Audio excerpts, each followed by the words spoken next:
Hay cosas que el cine no mostraba, que no podía mostrar. En una época donde los aplausos lo eran todo, amar en secreto era una forma de sobrevivir. Entre los bastidores del cine de oro, hubo miradas que se esquivaban, cartas que se quemaban, caricias contenidas y amores imposibles que nunca llegaron a escribirse en un guión. Actores que lo tenían todo: fama, dinero, mujeres a los pies y un secreto que llevaban en el alma hasta el último suspiro. Se casaron, fingieron romances, adoptaron poses de galán, pero cuando las luces se apagaban, el verdadero drama empezaba.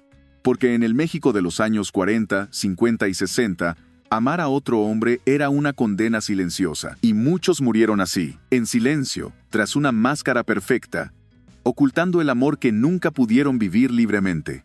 Hoy vas a conocer a 15 ídolos del cine de oro que, detrás de la fama, supuestamente ocultaban una historia de amor prohibida con otros hombres.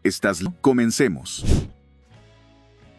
El eterno galán serio, el de voz grave, mirada melancólica y personajes atormentados, demasiado atormentados.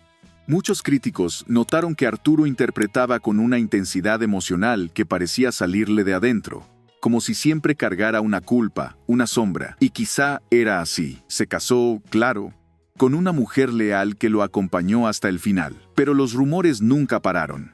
En fiestas privadas se hablaba de amistades demasiado cercanas, de escapadas discretas, de afectos que se disimulaban con palabras rebuscadas. Una persona del medio dijo una vez: Arturo no actuaba el dolor, lo vivía. Murió respetado, sí, pero también con una parte de él que jamás pudo mostrar. Actor, director, compositor y uno de los rostros más queridos del cine mexicano. Pero detrás del humor, el carisma y los personajes cómicos, se escondía un hombre profundamente reservado. Su matrimonio fue largo, pero frío, y nunca se le conocieron romances más allá del papel. Lo curioso es que durante años circularon cartas misteriosas, firmadas con iniciales masculinas, que según algunos historiadores eran demasiado íntimas para ser solo amistad. Aunque nada se comprobó oficialmente, incluso su muerte despertó teorías. ¿Murió de causas naturales o de una tristeza acumulada? Lo que se sabe es que nunca habló de amor con nadie, ni en público, ni en privado. Mexicano, pero estrella en Hollywood. Novarro fue uno de los primeros ídolos latinos del cine mudo, y su belleza exótica lo volvió deseado por todos. Pero también fue uno de los más perseguidos. Abiertamente gay entre círculos íntimos, vivió con miedo constante a ser expuesto. En México, donde se refugiaba a veces, se decía que tenía amistades muy discretas y que evitaba los escándalos a toda costa. Su final fue brutal. Le quitaron la vida en su propia casa por dos jóvenes que creían que tenía una fortuna escondida. Lo encontraron atado, golpeado y humillado. La prensa cayó lo más fuerte. Pero el medio sabía, todos sabían, y nadie hizo nada. ¿Crees que fue todo premeditado para encubrir algo más grande? El amigo simpático, el eterno secundario, el que siempre arrancaba una sonrisa. Pero su vida personal estaba muy lejos de esa ligereza. Fernando era conocido por su buen humor y cercanía con todos, pero jamás se le conoció una relación seria con una mujer. Algunos compañeros decían en tono de broma que Mantequilla resbalaba de todos los compromisos amorosos. Otros lo decían más en serio. En reuniones privadas, se sabía que tenía una pareja de confianza que lo acompañaba a casi todos lados, siempre como su asistente. Nadie decía nada, pero todos sabían. En los años más conservadores, su círculo lo protegía. Lo querían, pero también lo callaban. El gran villano, feroz, imponente, dueño de una presencia que imponía respeto y distancia. Muy poca gente conocía su vida íntima. Se casó, sí, como lo hacían todos, pero sin afecto visible. Nunca se le vio acompañado de mujeres en eventos sociales, y en entrevistas esquivaba cualquier pregunta personal con elegancia fría. Algunos actores cercanos sospechaban que tenía un amante fijo, alguien del medio, un hombre casado que también vivía en las sombras. Lo cuidaba con obsesión. Hubo quienes afirmaron que esa energía oscura que tenía en pantalla venía de un amor imposible. Su muerte fue silenciosa, y su secreto se fue con él. Uno de los galanes más deseados de su tiempo. De sonrisa fácil, viril, encantador, se casó, tuvo hijos, una carrera sólida y un rumor que nunca lo soltó. Durante décadas, dentro del círculo artístico, se decía que su amistad íntima con un actor de reparto era mucho más que eso. Ambos compartían viajes, camerinos, fiestas privadas. Nadie los vio en algo explícito. Nunca. Pero los silencios hablaban más que las palabras. Ya en sus últimos años, cuando su salud comenzó a deteriorarse, su compañero de tantos años estuvo ahí, firme, cuidándolo. La familia lo permitió, sin preguntas. A veces, el amor más profundo es el que nadie reconoce, pero todos respetan. Cantante, actor y productor, Antonio era el prototipo del galán elegante, trajes bien planchados, voz suave, movimientos medidos. Se le adjudicaban romances, pero nunca se confirmaba ninguno. Lo curioso era su vida fuera de cámaras. Vivía con otro hombre, su asistente personal, con quien compartía casa, viajes y decisiones. Durante años se dijo que su relación era más que laboral. Nunca hablaban de ello, pero las miradas entre ellos, según contaban personas del medio, decían más que 1000 palabras. Uno de sus colegas más cercanos lo describió así: Antonio era un caballero, incluso para amar en secreto. Uno de los grandes actores dramáticos del cine de oro, con un rostro que parecía tallado en piedra y una voz que imponía. Víctor fue galán de cine, pero en la vida real evitaba cualquier tipo de exposición romántica. Era reservado, casi hermético. Nunca negó ni afirmó nada, simplemente se mantenía al margen. Sin embargo, había un hombre que siempre surgía, un actor de teatro que trabajó con él durante años y que, dicen, vivió en su casa un largo tiempo mientras se reponía de una enfermedad. Lo curioso es que nunca se fue.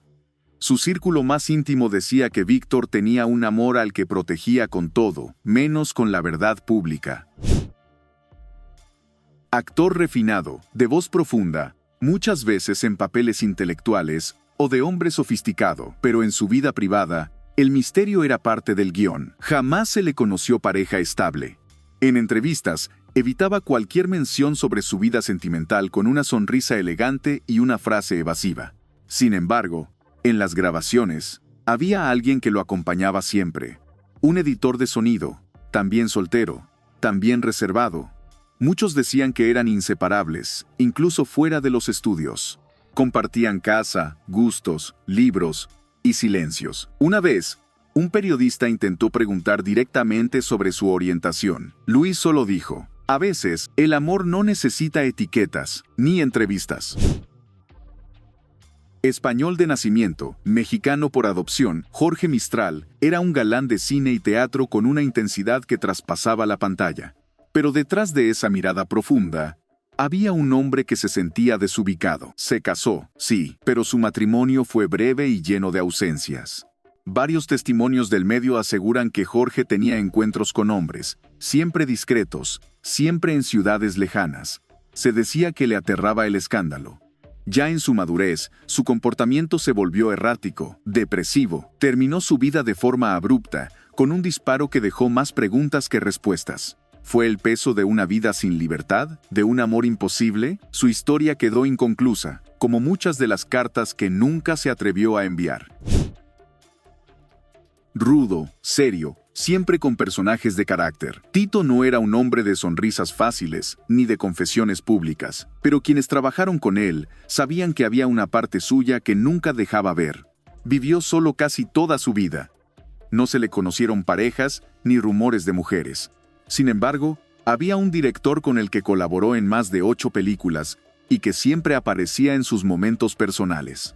Viajes, homenajes, velorios familiares. Dicen que cuando Tito murió, ese hombre lloró como si hubiera perdido algo más que un amigo. Algunos actores del medio lo dijeron bajito, entre murmullos. Tito murió sin decirlo, pero amando profundamente. Español exiliado.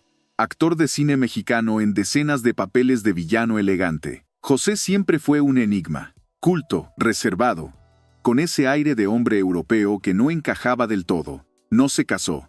No tuvo hijos, no hablaba de su pasado en España, Y lo más curioso, durante décadas, vivió con un joven pianista, mucho menor que él, con quien compartía casa y viajes.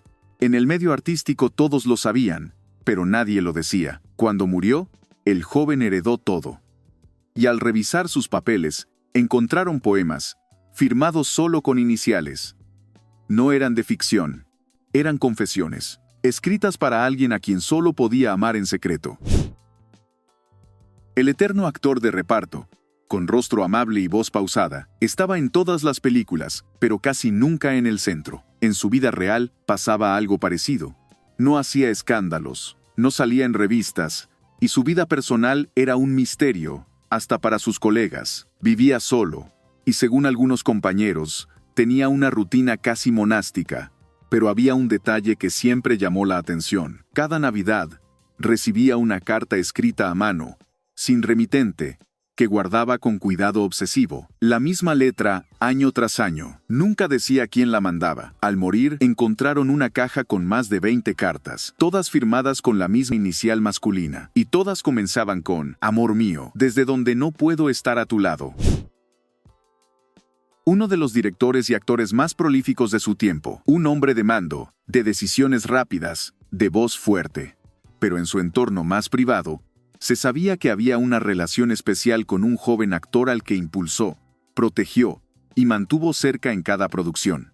Cuando ese actor murió joven, Cardona cayó en una profunda depresión. Dejó de filmar por meses y nunca habló de ello públicamente. Las malas lenguas decían que esa pérdida le rompió algo por dentro. Fue un duelo silencioso, sin nombre.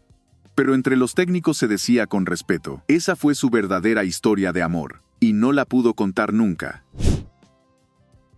Hombre elegante, de verbo inteligente, tanto actor como figura política, siempre bien vestido, siempre rodeado de gente, pero emocionalmente hermético. Lo que pocos sabían es que durante años sostuvo una relación secreta con un escritor también del medio artístico, a quien llamaban el fantasma, porque nunca aparecía en público. Se veían en reuniones discretas, casi siempre en casas de campo fuera de la ciudad. Según algunos amigos cercanos, Rodolfo una vez dijo, he amado pocas veces, y solo una fue real. Pero eso no se puede decir en voz alta, ¿verdad? Y no lo dijo, nunca. Pero los que lo conocieron sabían perfectamente a qué se refería. Vivieron amando en voz baja. Algunos entre murmullos, otros entre máscaras, otros rodeados de premios, aplausos y abrazos falsos. El cine de oro los aplaudió por lo que mostraban, pero les negó el derecho a ser ellos mismos. Y así murieron, aclamados. Sí, pero incompletos. Algunos se llevaron su verdad a la tumba, otros dejaron migajas que hoy, décadas después, apenas empezamos a leer con otros ojos. Cartas, miradas, silencios compartidos, pequeñas pistas de grandes amores que nunca pudieron decir su nombre, porque en su época, amar a otro hombre era un escándalo, una traición, un pecado, y por eso eligieron callar, por miedo, por vergüenza, por sobrevivir. Pero el tiempo cambia, y hoy, mirar sus historias con la verdad en la mano, también es una forma de justicia. Así que ahora que lo sabes, ¿quién de ellos crees que hubiera amado diferente si hubiera nacido en otra época? Déjamelo en los comentarios. Y recuerda, detrás del ídolo, siempre hay un ser humano, incluso si nunca nos dejó verlo.